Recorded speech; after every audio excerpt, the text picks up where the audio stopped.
All right. Thank you for joining us for this episode of Inside the Investigation, where we are digging into Sean Cameron's cold case. He was murdered back in June of 2019. This is a story I covered with his sister Tabitha, who's going to be joining us to talk about it. But no answers were ever really found. Police dug and they dug, and still to this day, all these years later, still no answers. So I'm going to kind of dig into that and talk to his sister about their search for justice. It's been nearly 2 years since 21-year-old Sean Cameron's body was found here off the road in Hampton. And now today, his family says they are still searching for answers and are hoping the community knows something. Family of 21-year-old Sean Cameron say they'll never forget his big, beautiful smile. But anybody I talk to in this area will mention his smile. Sean's aunt, Sharon Wilson, and sister Tabitha say the pain of their loss is still fresh. I miss him so much, and it's heartbreaking every day, waking up and realize this is our reality. It's hard not seeing him, hearing his voice. Sean's body was discovered 2 years ago next month in broad daylight. Police say he'd been shot multiple times and died near this patch of tall weeds. His murder over 690 days ago is still unsolved. I don't understand why there's absolutely a dead-end trail. There has to be something. Shortly after Sean's death, police say his car was found cities over in Norfolk. Officials didn't go into further details as the case is still under investigation, but they are asking those who know more about what happened to call them. You could have the small piece they need to finally solve the puzzle. Tabitha and her aunt say they have no plans on giving up until Sean's killer is behind bars. People are going to know his name, and it's not going to get let go. Now, if you know anything about what happened to Sean, please contact the Hampton Police Department. In Hampton, I'm Aesia Toliver, 10 on your side. And so we have Tabitha Cameron with us, joining us. Tabitha, thank you so much for coming and talking again. I know we spoke back, 2021 was the last time that you did a story with us? Yeah, I think it was like 4 years ago. Yeah. So let's start from the very beginning. I'm sure you remember that day so vividly. June 25, 2019. Take me to that day and what you remember about that. My mom just was feeling off about my brother because she's always been a helicopter parent. So she was if she can't get a hold of us, she kind of freaks out. And she wasn't able to get a hold of my brother after a certain point. Mm-hmm. So she got my sister, Samantha, involved, and they couldn't find my brother anywhere. And my sister even posted on Facebook, like, has anybody seen Sean? Nobody had seen him. But then there was like a post that went up, I think Wavy did a article that's around 8 p.m. or something that just said a male found on the side of the road. Mm-hmm. There or anything. My mom had a bad feeling when she saw that. But then detectives came to my mom's house around like 10, 11 p.m. She called my sister over, and then my sister came to my house. Mm-hmm. We all zoomed over to my mom's, and I stayed up all night trying to contact all my aunts because they're in Vermont in like different states. So just trying to get everybody to rush here quick because we didn't know what to do. So were you there when the detective broke the news to your mom, or did you get it secondhand from your mom? I got it secondhand. My sister Samantha was able to be there and like talk to the detectives, but I talked to the detectives the next day when they came by and wanted to meet with the family. What kind of questions, so when, they came and, they're talking and they're trying to get as much information as possible, do you remember anything about that conversation, the type of questions that they asked you, and kind of how that process went for you? They just asked, like, pretty much, like, what was he do? Like, when was the last time we had seen him? When we had spoke to him? And then they kind of just, like, because we didn't know exactly where he was killed at because he was just found on the side of the road. And that was the big start of it was, okay, where's his car? Mm-hmm. did it happen in his car? And then when they found his car, they were like, okay, it happened here. So it's just we started finding the car was like the next day, so it went pretty quick with getting a timeline, if that makes sense. So his body, for people who weren't familiar with the case, his body was found on Windmill Point Road. About how far? So he stayed with his mother in Newport News, correct? Yeah. About how far was his body found from his home?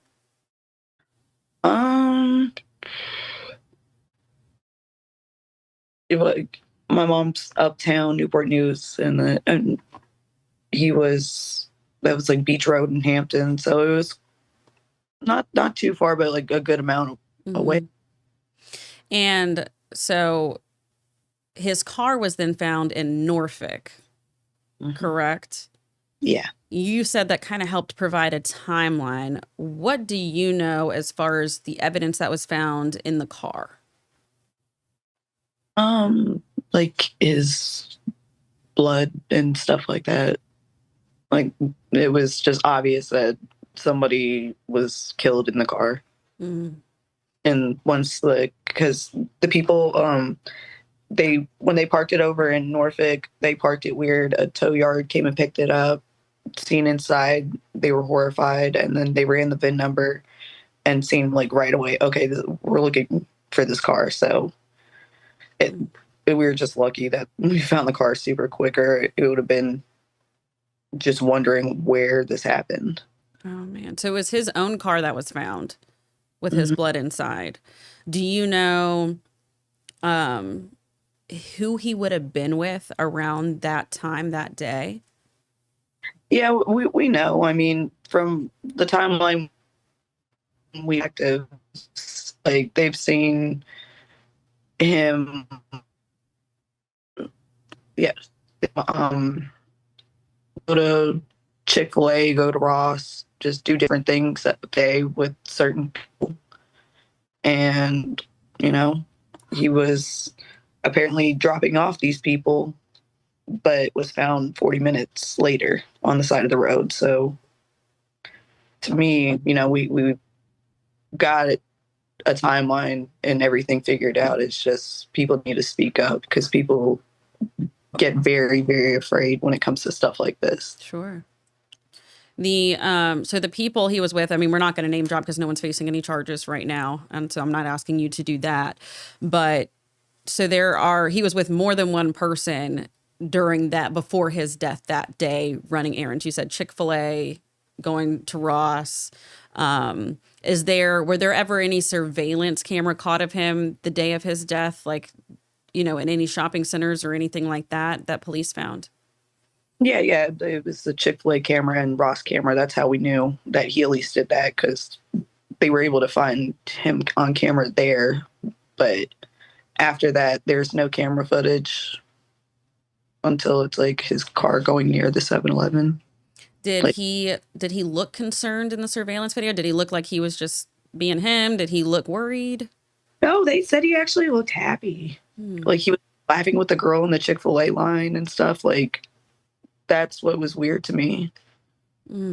So somewhere in between that, I'm sure that you've run through the series in your head so many times, but do you know around what time he was last seen on surveillance compared to, because he was found in broad daylight, correct? His body? Yeah. Do you know if it was just a few hours after going to Ross? Do you know if it was, an hour, 30 minutes? Do you know anything about that timeline from when he was last seen on camera? I don't know necessarily like the exact times when he was at those locations. I just know it was he was with people doing things and then taking them back to their house apparently, and then he was found dead. So I don't know. So as police are obviously talking to them about what happened, what led up to that, do their versions of the story make any sense to you? Do you feel like there are gaps and that they know something that they're not sharing? Do you feel like they have valid alibis? What were your thoughts with all of it? No, because I mean, directly talk to people and stuff like that. And I mean, like, somebody will say, yeah, they were with him. And I don't know. I don't know how to word this. I'm trying to figure out how to word this.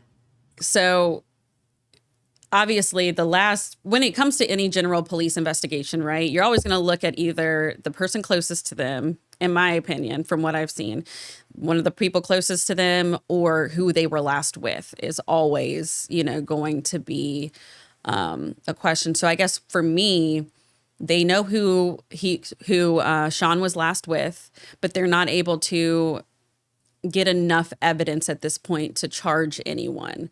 Was the gun never found? Was there never any fingerprints or anything on his body that led to All of that? There was no weapons. There was no DNA found in the car, which was crazy to me. But yeah, there was nothing like that. Was there any, when they did the autopsy for Sean, am I correct in saying he was shot 3 times? Yeah. Did his body have any signs of him fighting back or anything like that? No, because I mean, I even asked, like, did you check on your fingernail tips and stuff like that? And no, there was nothing like that. So you feel like he was probably completely blindsided by this? Yeah, he was aware. I fully believe he was unaware that it was happening. So based off of, so sometimes they can do like GPS with, finding out where an iPhone is or something like that. Did they find any clues about any of that with his phone records or anything?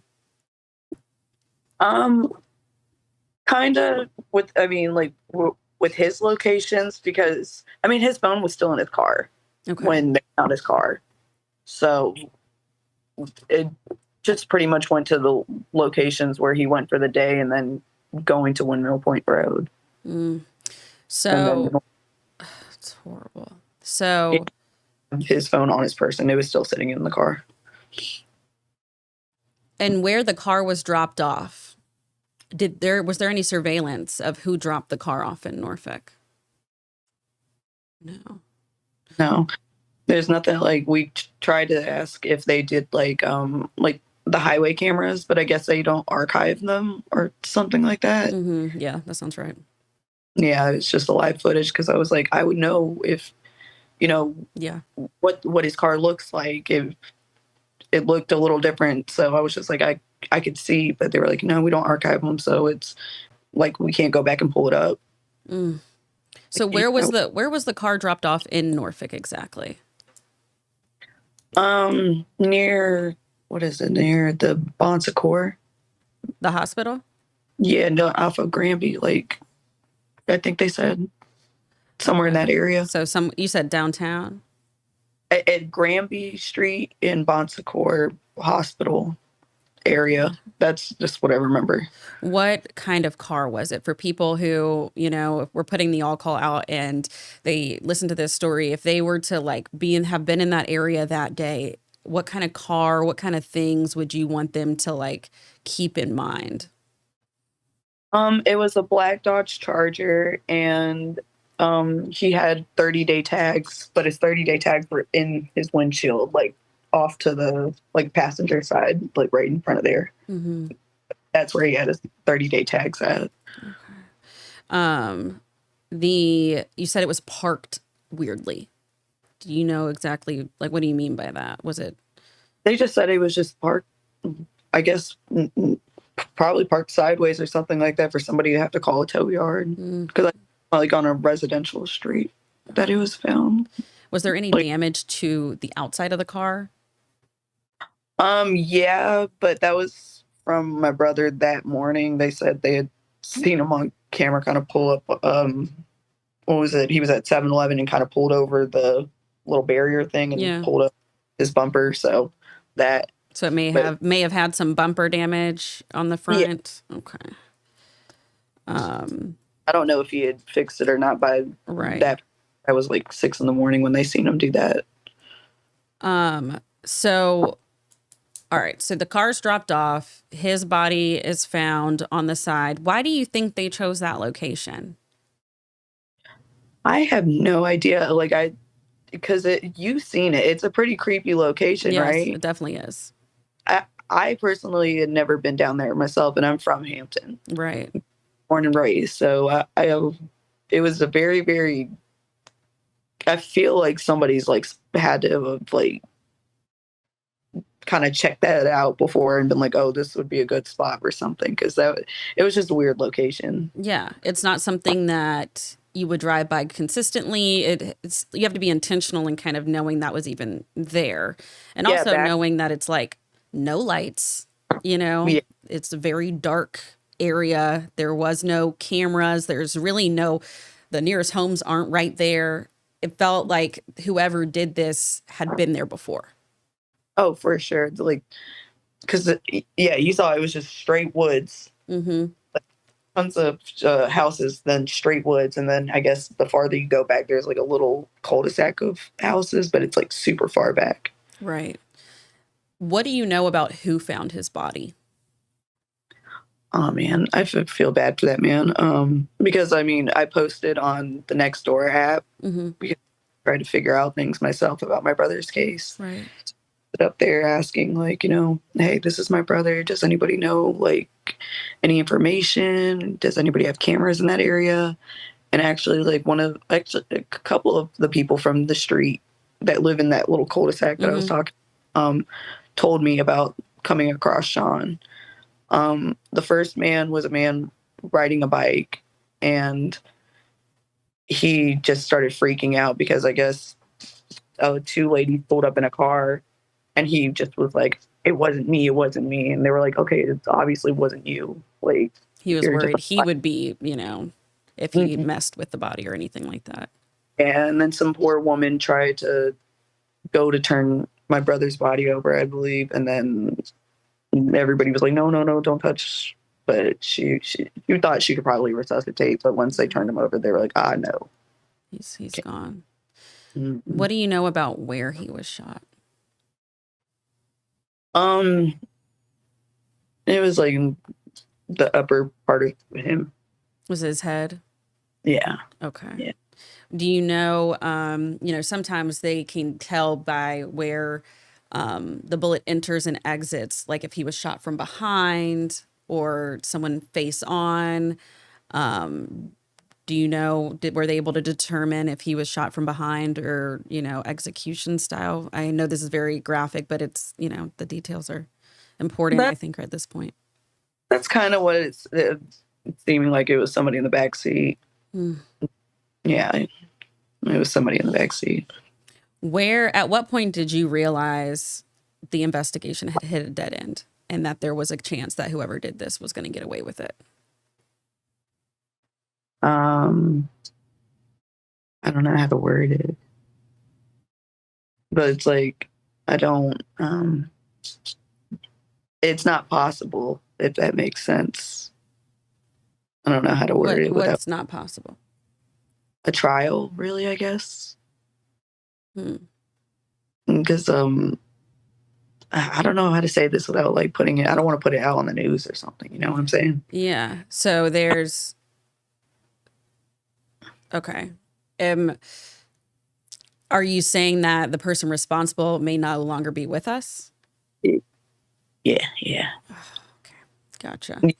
We had gotten the news about that probably like 2 Decembers ago. Because last December was the December before that, I think.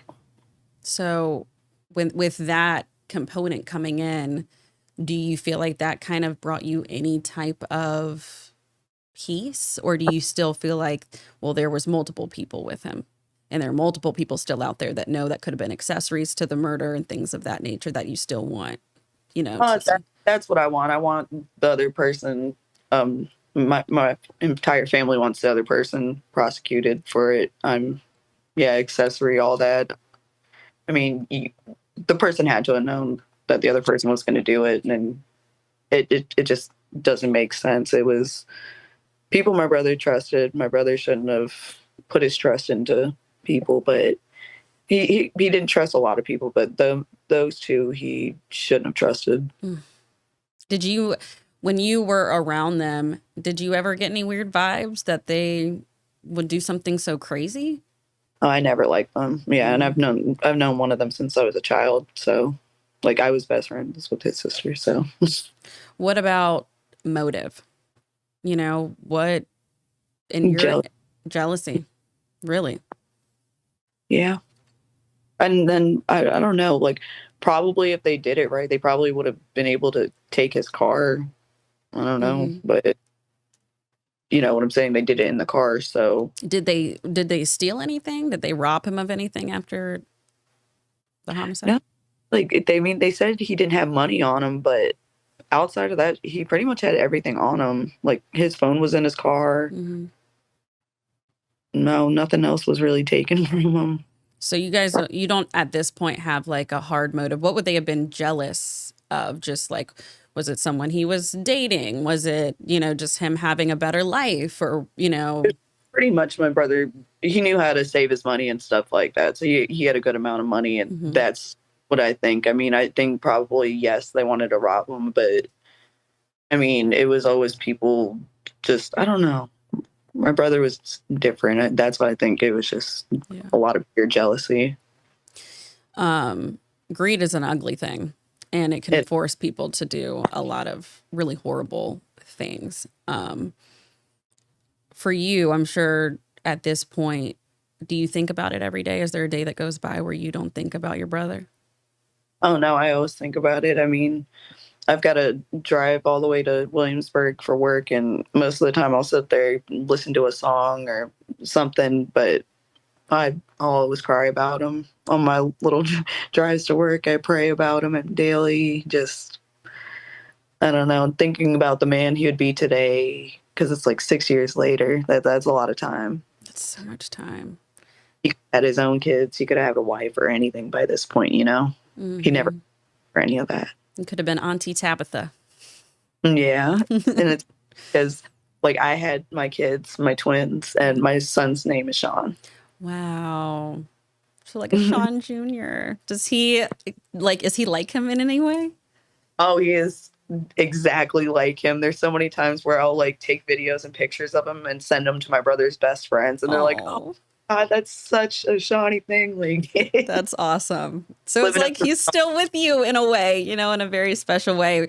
I definitely will never forget your brother's smile. Like the pictures that were, I put in my story all those years ago. yeah. He had the most gorgeous smile I've ever seen. Oh yeah, he had the that me and my sister were just talking about that. Like we were jealous of like because I don't know, as men just have like great eyelashes, great They eyebrows. do. Meanwhile, we're getting extensions and we're doing anything. That's what I'm saying. We were like Sean had like beautiful everything, and it Mhm. just he was a handsome boy for sure. What do you want the community to know about this? And then what is your message to the people who know what went down that day? There's still time to speak up about things. It's never too late.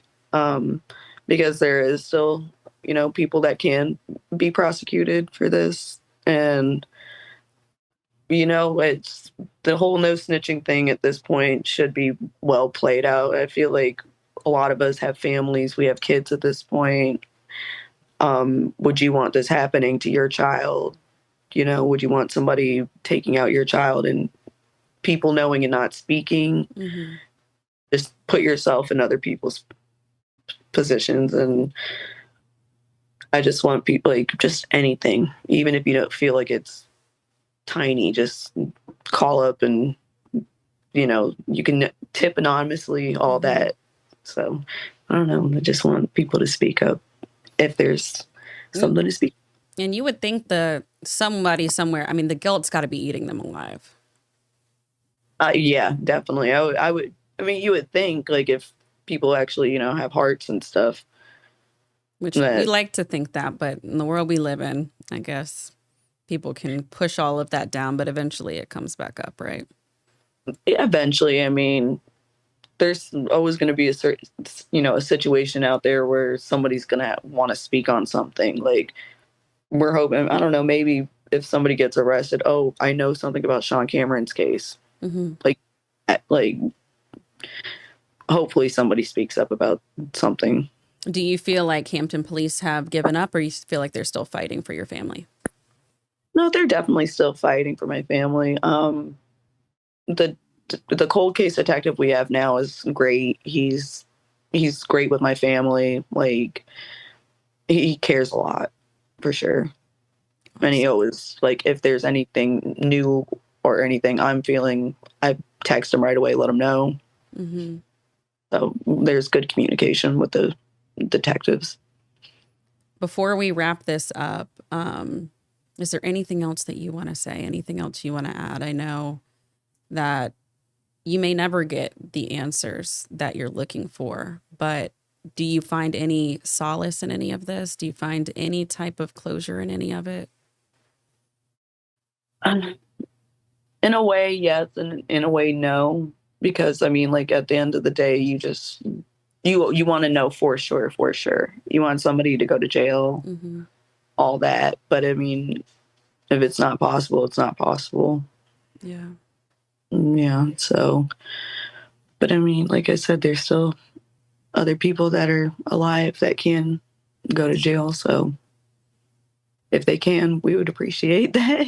Absolutely. Absolutely. And hopefully, bringing this to the light, will continue to push. And I know whoever's out there will see this, and hopefully they feel something in their hearts to finally come forward and give your family the closure that you guys so much deserve. So thank you so much, Tabitha, for talking to me today.